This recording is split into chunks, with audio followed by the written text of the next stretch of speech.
warahmatullahi wabarakatuh. Salam perumahan, salam perkotaan, salam peradaban. Baik Bapak, Ibu, dan penonton sekalian, hari ini kita bertemu lagi dalam podcast HUT TV.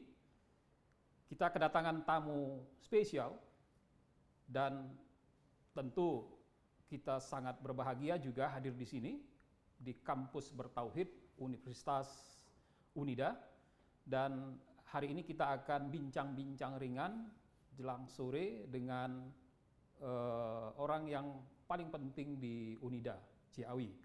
Beliau adalah Dr. Martin Rustami, SH, MH, banyak pengalaman dalam bidang perumahan, pertanahan, dan tentu saja punya banyak cerita menarik bagaimana mengelola Unida dan pemihakan dan minatnya kepada bidang perumahan. Assalamualaikum Pak Dr. Martin Rustami. Waalaikumsalam warahmatullahi wabarakatuh. Ya, mudah-mudahan kita sehat dan tetap berkomitmen dalam bidang perumahan rakyat.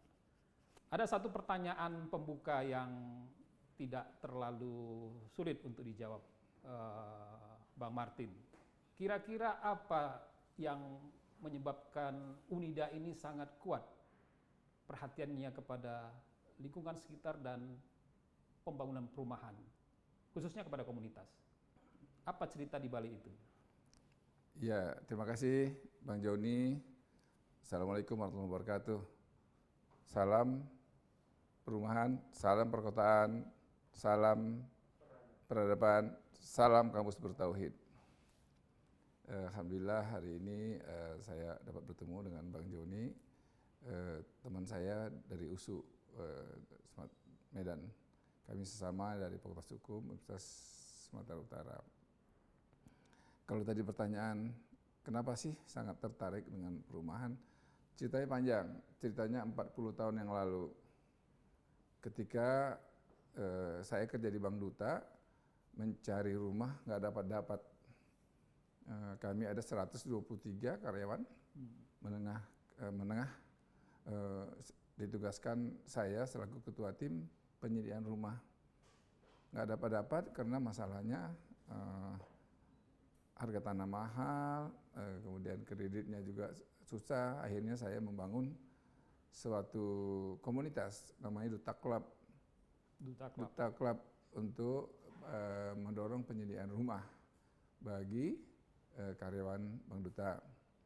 Tahun 84 itu kejadiannya, saya berusaha bersama teman-teman untuk mencari lahan, mencari developer, kemudian dapatlah rumah tipe 70 300 meter, tipe 70 500 meter, dan tipe 54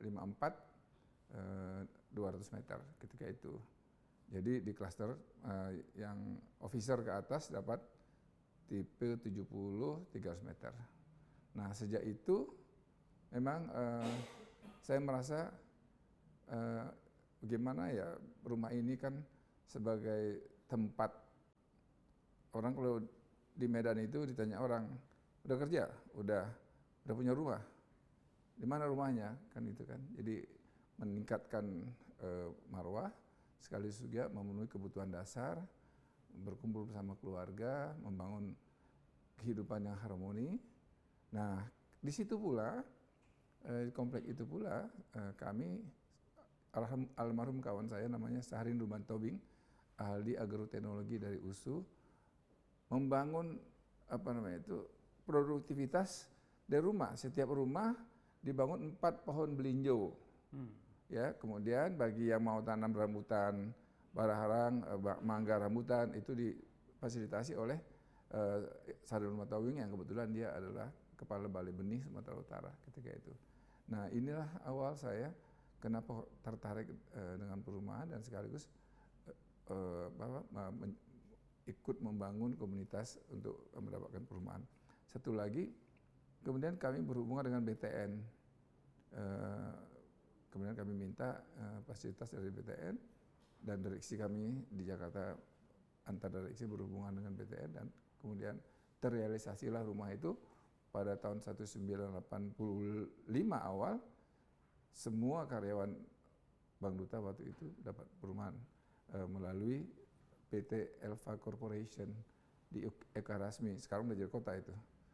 Itulah kami sebut dengan Johor Permai atau Joper. Ya. Depannya ada Johor Indah Permai, Jiper. Ya. Kalau orang Jiper ngelawan Joper, dia Jiper dia.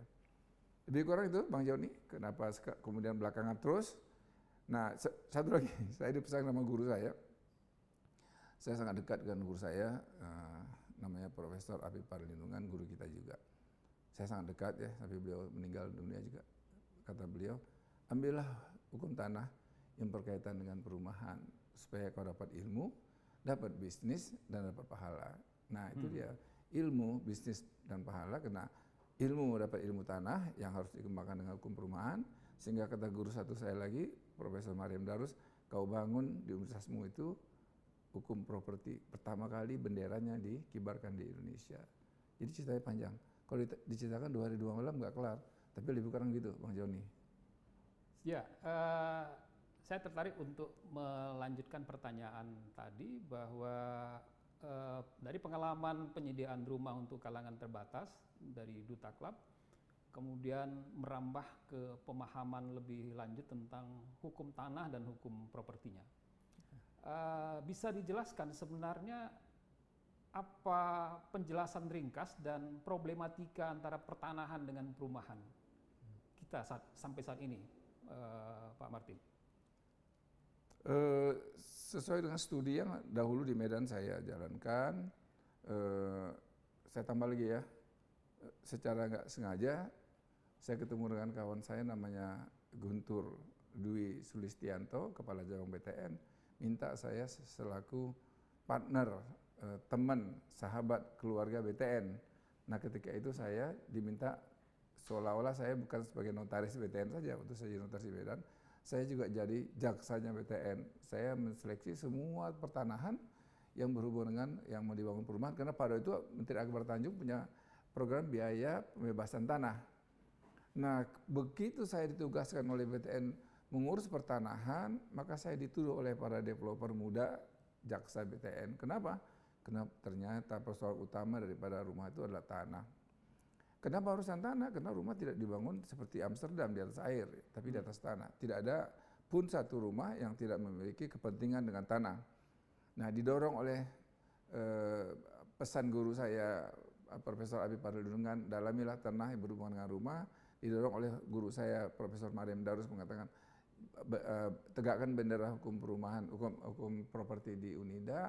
Didorong oleh pengalaman saya menjadi notaris BTN, dan terus ternyata beberapa pengembang properti di Jakarta, ketika saya sudah notaris Jakarta, minta saya menjadi notarisnya, ya Perumnas juga ya, Perumnas minta bantuan sama saya untuk bagaimana waktu masa sulit itu untuk memberikan bantuan yang sifatnya masukan hukum yang tidak bertentangan dengan hukum yang berlaku.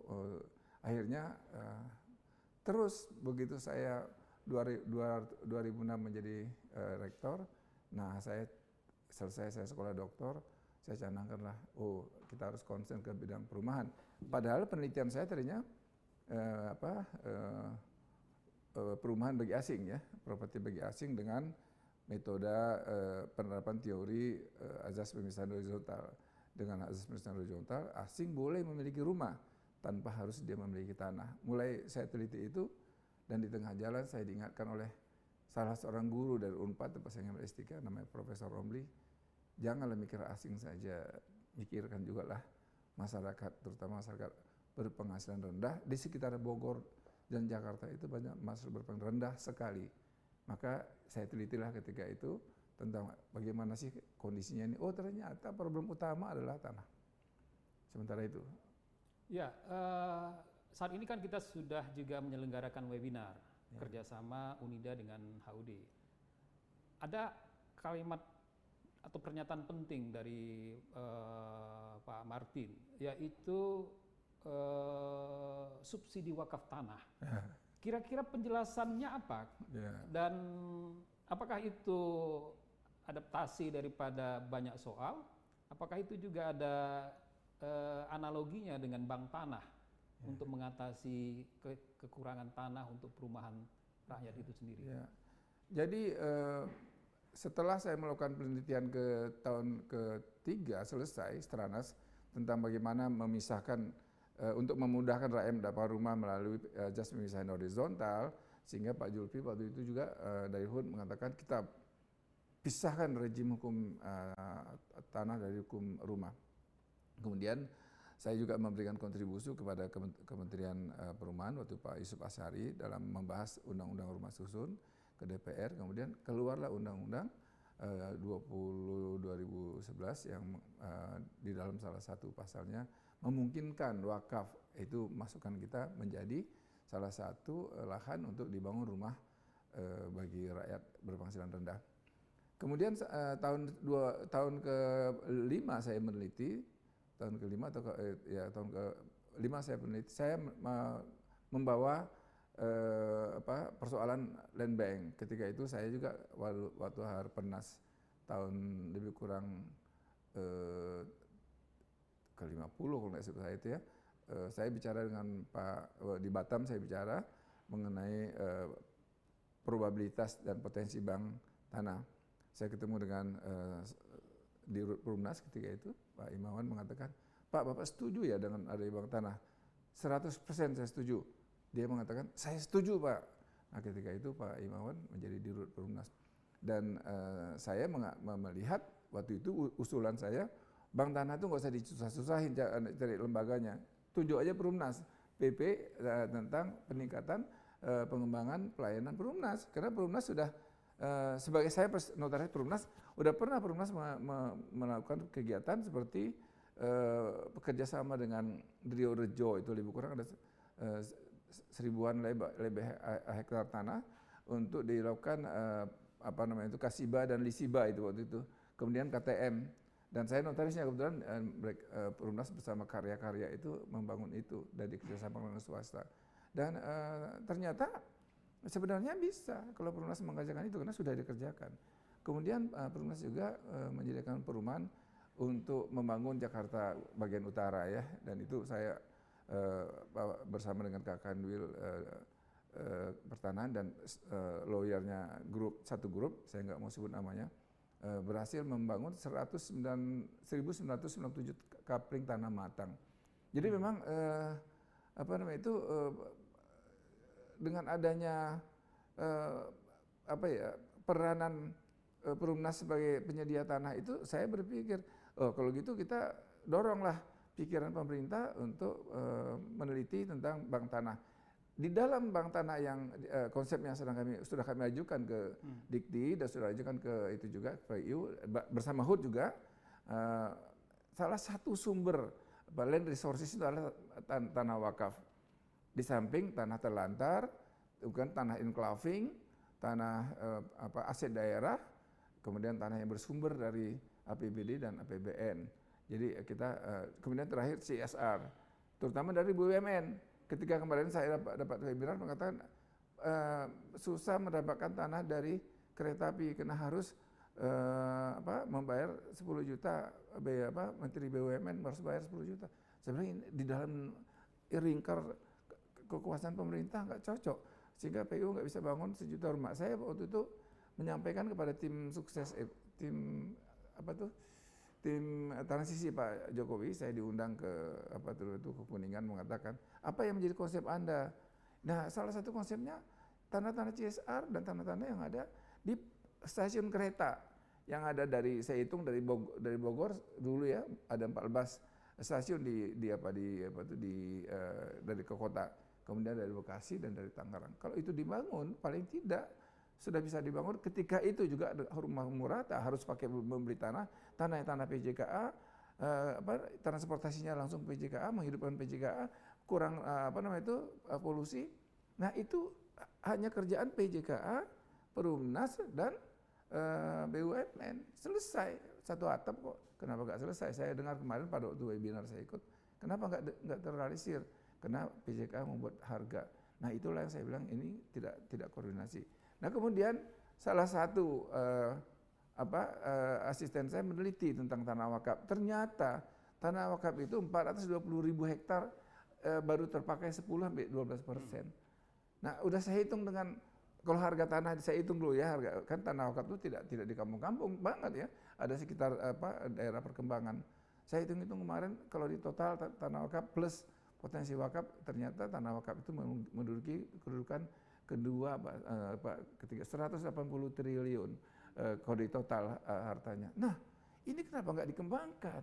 Terutama buat umat, buat sekolah-sekolah atau pendidikan tinggi yang dikelola di atas tanah wakaf. Nah, saya minta supaya asisten S3-nya meneliti tentang tanah wakaf. Di tengah jalan ada acara kita ini, maka penelitian dari asisten itu yang selama ini kita sudah siapkan juga modelnya di sini, di Unida. Kebetulan itu kita punya tanah yang ya 1,2 hektar kita siapkan untuk perumahan karyawan, kemudian kita akan tambah lagi. Loh, ternyata simulasi yang kita lakukan dengan menggunakan tanah wakaf, terutama di sekitar lingkungan kita, satu, tanah wakafnya dapat dimanfaatkan. Yang kedua, karyawan dapat rumah dengan harga murah. Yang ketiga, aksesnya ke universitas sangat dekat. Yang keempat, penghematan. Yang kelima, membangun produktivitas. Yang keenam, membangun peradaban. Yang ketujuh, tambah Pak Bambang tadi, membangun spiritualitas penduduk di situ. Cocok dengan kampus bertauhid, ya kan? Membangun universitas yang menjadi universitas riset yang menyatu dalam tauhid, diakui dunia. Persis, klop. Informasi istilah kami di sini. Ketemulah keinginan masyarakat universitas, kemudian polisi dari pimpinan, dan proposalnya saya buatkan langsung kita bicarakan dengan salah satu bank syariah, waktu itu Bank BNI Syariah. Saya jelasin ini gini. Nah, Unida punya tanah, kemudian kami akan bikin rumah karyawan, kredit perumahannya dari BSI, kami jamin kreditnya akan avalis dan buyback garanti. Karena mantan notaris kan banyak kisi-kisi notaris yang bisa dikembangkan. Dan akhirnya pada dasarnya Bank BNI-nya bersedia, dan akhirnya kami tanam uang di situ biar dia senang ya gitu. Nah, dengan demikian tadi saya kurang bisa nangkap dari BTN mengatakan nggak worth it. Saya bilang ini very worth it and interesting, sepanjang memang tadi saya setuju ya, community dengan kelembagaan harus nyatu. Nah, dengan semangat tauhid, menggenggam dunia, meraih akhirat, insya Allah di Unida ya khususnya bisa berjalan. Dan kami ingin menularkan ini ke beberapa tanah wakaf yang ada di seluruh Indonesia. Sehingga demikian kami mau menjadi konsultan tanah wakaf untuk produktivitas pemanfaatan tanah wakaf, kepentingan satu, perumahan, yang kedua produktivitas bisnisnya bisa menjadi perkantoran, bisa rumah susun, bisa macam-macam karena amanahnya dari Undang-Undang Rumah Susun demikian. Ya, kemudian kami bisa ya menjadi konsultan pada umumnya gratis lah buat seluruh yayasan. Nah, ditambah itu lagi kebetulan kita ini kan ada santri. Nah, tadi ya peningkatan produktivitas pondok pesantren. Nah, itu akan menularkan ke pondok-pondok pesantren.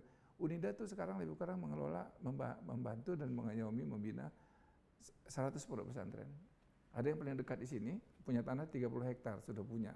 Dan kami sudah berjanji, insya Allah begitu selesai ini dan kita berharap menghadap ke Bupati, jika itu dimungkinkan kita akan kerja bareng dengan pesantren itu. Ya, jadi Pak Martin sangat percaya bahwa banyak potensi yang bisa digerakkan, sumber-sumber tanah, salah satunya adalah wakaf untuk pembangunan perumahan itu sendiri. Ya.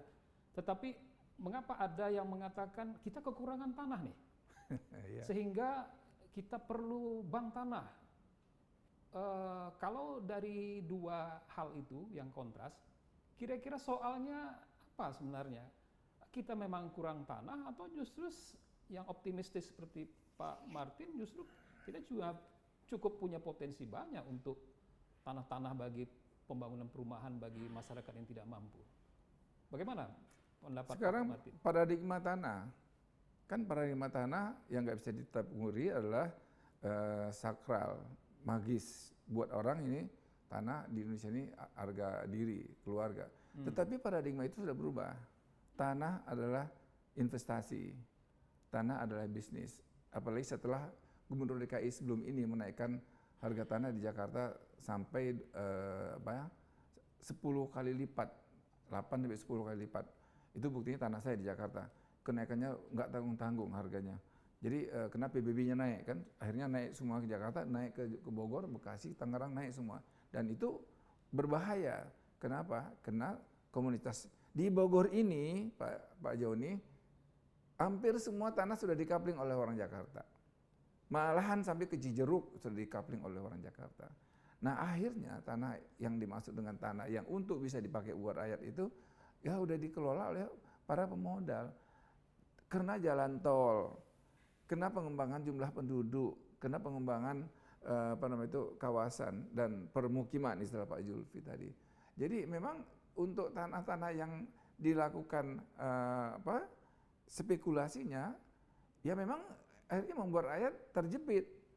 Nah, tetapi saya ingin mengatakan jangan menangis dulu, ya kan? Ada tanah wakaf. Nah, itulah saran kami. Badan Wakaf Indonesia pernah di sini seminar sama kita. Badan Wakaf Indonesia, Profesor Jilal itu dari USU juga. Saya bilang, ayo kita bareng, kita inviting tanah wakaf itu, kata orang Minang tuh membangkit batang tarandam, diangkat tanah wakaf itu, kita duduk bareng. Karena selama ini pandangan orang tanah wakaf itu adalah rigid, ya, kaku, layu habu, layu bayu, layu rasu. Tambah lagi undang-undang wakaf mengatakan tidak boleh dijaminkan. Iya. Tetapi ilmu pengetahuan kan terbuka, ya kan? Di universitas tak ada yang tak mungkin, sepanjang kita kaji dengan baik ya. Nah, segala satu mesti akuntabel, mesti responsible, mesti fairness, ya, mesti transparan. Dan itu kita anut di Universitas Juanda, good university governance. Jadi bukan sembarangan main juga, bukan semangat itu nggak tentu, tapi bisa kita lakukan. Dan kami mengundang dalam kesempatan ini Badan Wakaf Indonesia, ayo kita duduk. Ada dosen kita di situ, satu ya, ada anggota Dr. Irwanto nggak silap saya. Ada kawan kita, Hendrik Tanjung di situ. Jadi bisa kita duduk bersama, ayo kita bahas. Kenapa problemnya di sana anggota Badan Wakaf itu banyak pensiunan depak ya, mohon maaf, atau banyak orang yang mencari kerjaan lain karena tidak menjadi PNS, tidak menjadi ASN. Nah itu dia profesi baru kan. Jadi ya, kami ingin invite, ayo kita ngomong urusan tanah ini. UNIDA punya tekad untuk menjadikan wakaf sebagai satu alternatif bagi penyediaan tanah bagi perumahan rakyat. Tapi itu kan dari sisi warga masyarakat, itu kan aset dari masyarakat. Bagaimana dengan sebenarnya tanah-tanah dari hak menguasai negara, tanah yang dikuasai oleh pemerintah, yang lokasinya itu cukup banyak sebenarnya kalau kita mau identifikasi. Dari tanah-tanah yang akan masuk nanti menjadi aset bank tanah, kira-kira menurut Pak Martin, ada nggak jaminan dengan adanya bank tanah, perumahan rakyat, perumahan bagi MBR, itu bisa diatasi dengan landasan juridis Undang-Undang Cipta Kerja maupun PP Bank Tanah yang sekarang sudah ada? Apa proyeksi dari UNIDA, Jungto, Pak Martin melihat bank tanah mampu menyelesaikan soal perumahan MBR atau bagaimana? Ya, nomor satu kata kuncinya pro rakyat, ya kan? Pro rakyat itu bukan di ngomong ya, bukan lip service, tapi pro rakyat dari batin. Kalau kita pro rakyat beneran, semua potensi bisa kita keberahkan untuk mewujudkan apa yang menjadi cita-cita kata Pak Bang tadi, alinea keempat pembukaan Undang-Undang 45 itu dulu. Pro rakyat. Alokasi tanah untuk perumahan MBR itu harus pasti di dalam agenda. Bukan sekedar pasti, tetapi gratis. Gratis, dananya bisa. Kami bisa cari pemikiran untuk supaya bisa MBR itu menjadi bagian daripada, itu memang salah satu penelitian saya. Udah masuk ke jurnal internasional Q1. Artinya UNIDA, Pak Martin punya formula untuk gratis tanah bagi perumahan MBR. Punya formula. Jadi saya kasih cerita dikit boleh kan? Kalau pemerintah, kalau tanah-tanah terlantar, sekarang tuh 384 hektar tanah di sekitar sini, ya PTP 80 terlantar, jadi sengketa sekarang, atau jadi biung, atau jadi orang-orang penggarap liar. Nah itu kita bareng, kita buat itu namanya program enclaving, ya kan? PTP kasih kepada masyarakat dalam rangka CSR-nya, daripada berantem dengan masyarakat, udah dikasih kepada pemerintah daerah menyiapkan tanah itu, udah. Yang kedua, tentunya sarana dan prasarana pemerintah kan anggaran biasa itu ada kan gitu kan. Yang kedua, kita harus kembali ke pasal 47, 48, 49 Undang-Undang Rumah Susun. Berikanlah rakyat itu tanah untuk tidak dia beli tanah, maka dia cukup beli rumah. Shading horizontal. Kalau nggak menggunakan azas shading horizontal, Azas pemisahan horizontal, sampai kiamat pun rakyat nggak dapat rumah. Kenapa? Karena cuma announcement itu ada, baik di Undang-Undang Bangunan Gedung, PP Bangunan Gedung, Undang-Undang Rumah Susun, Undang Pokok Agraria. Ada di kampung saya di Minang, tanah dari suku dibangun oleh orang-orang. Ya, etek saya, Pak etek saya bangun-bangun rumah, punya rumah masing-masing, tapi tanah suku. Apa masalah? Kan nggak ada masalah. Yang penting bagaimana mengaturnya. Malah saya mengatakan dalam salah satu tulisan saya, kalau pemerintah bisa menyediakan bank tanah untuk kepentingan MBR, kita bangun di situ ulayat perkotaan. Kita bangun ulayat perkotaan, dia akan bikin tradisi baru di situ, tanpa produktivitas seperti yang kita sampaikan tadi. Itu bisa. Ayo kita ngobrol. Dulu saya pernah diminta wawancara oleh World Bank. Datang kemari World Bank-nya tuh, umurnya lebih kurang 78 tahun. Saya udah jelasin ke dia. Dia bilang, Anda bagian daripada land tenure. Ya, kalau land tenure diarahkan kepada rakyat, maka shading horizontal, pemisahan hukum horizontal. Di Sumatera Utara sudah punya itu, Geran Cong Api, Geran Sultan, segala macam. Di Jawa Barat, di Jawa Tengah punya Magersari di Jogja, ya kan? Dan di Bali punya Subak. Itu bisa dilakukan pemisahan horizontal. Kenapa di sini nggak bisa? What's your problem? Kan cuma satu kan, pro rakyat apa enggak?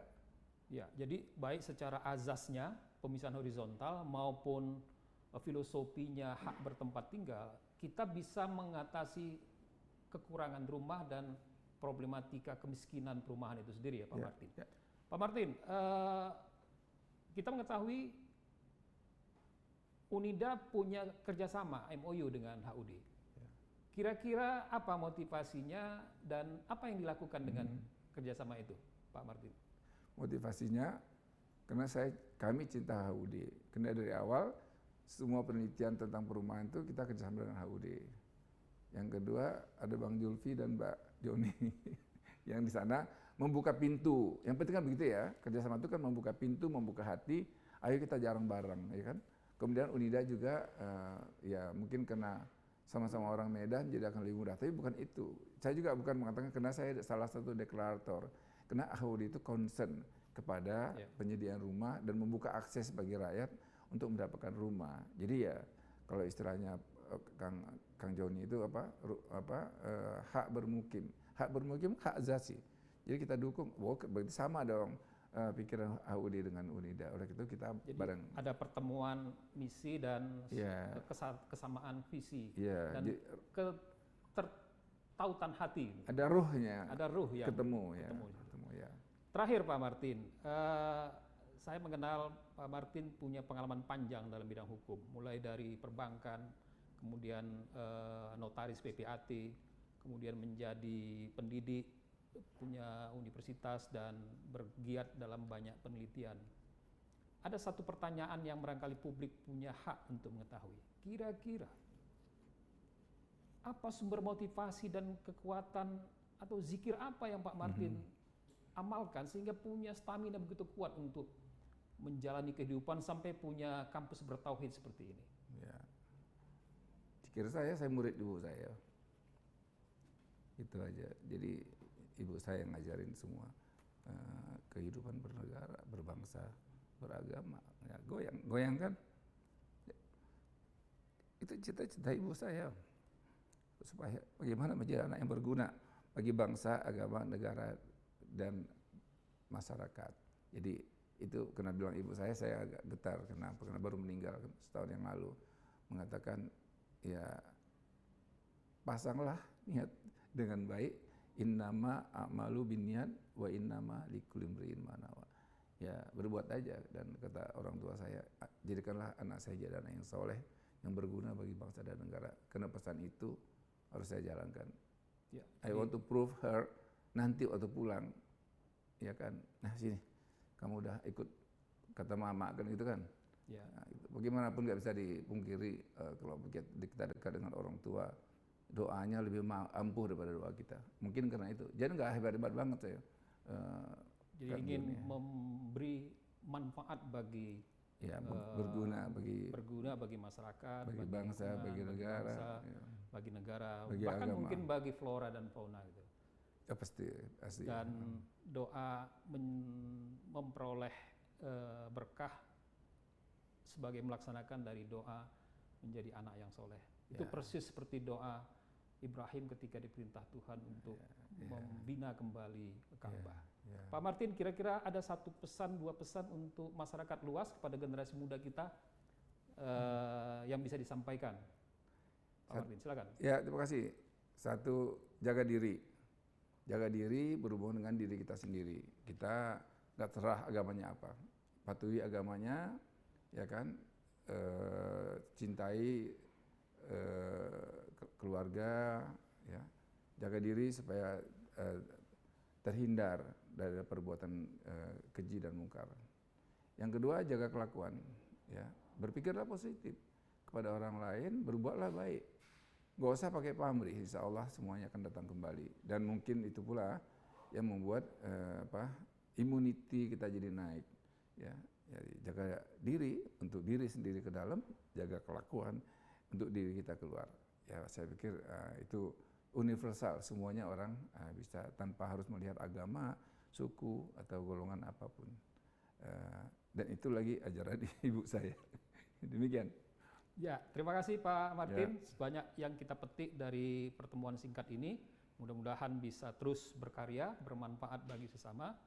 Dan para penonton sekalian, demikian tadi wawancara podcast singkat kami dengan Bapak Dr. Martin Rustami. Dan mudah-mudahan kita akan hadir bertemu lagi dalam acara podcast yang berikutnya. Billahi taufiq wal hidayah. Wassalamualaikum warahmatullahi wabarakatuh.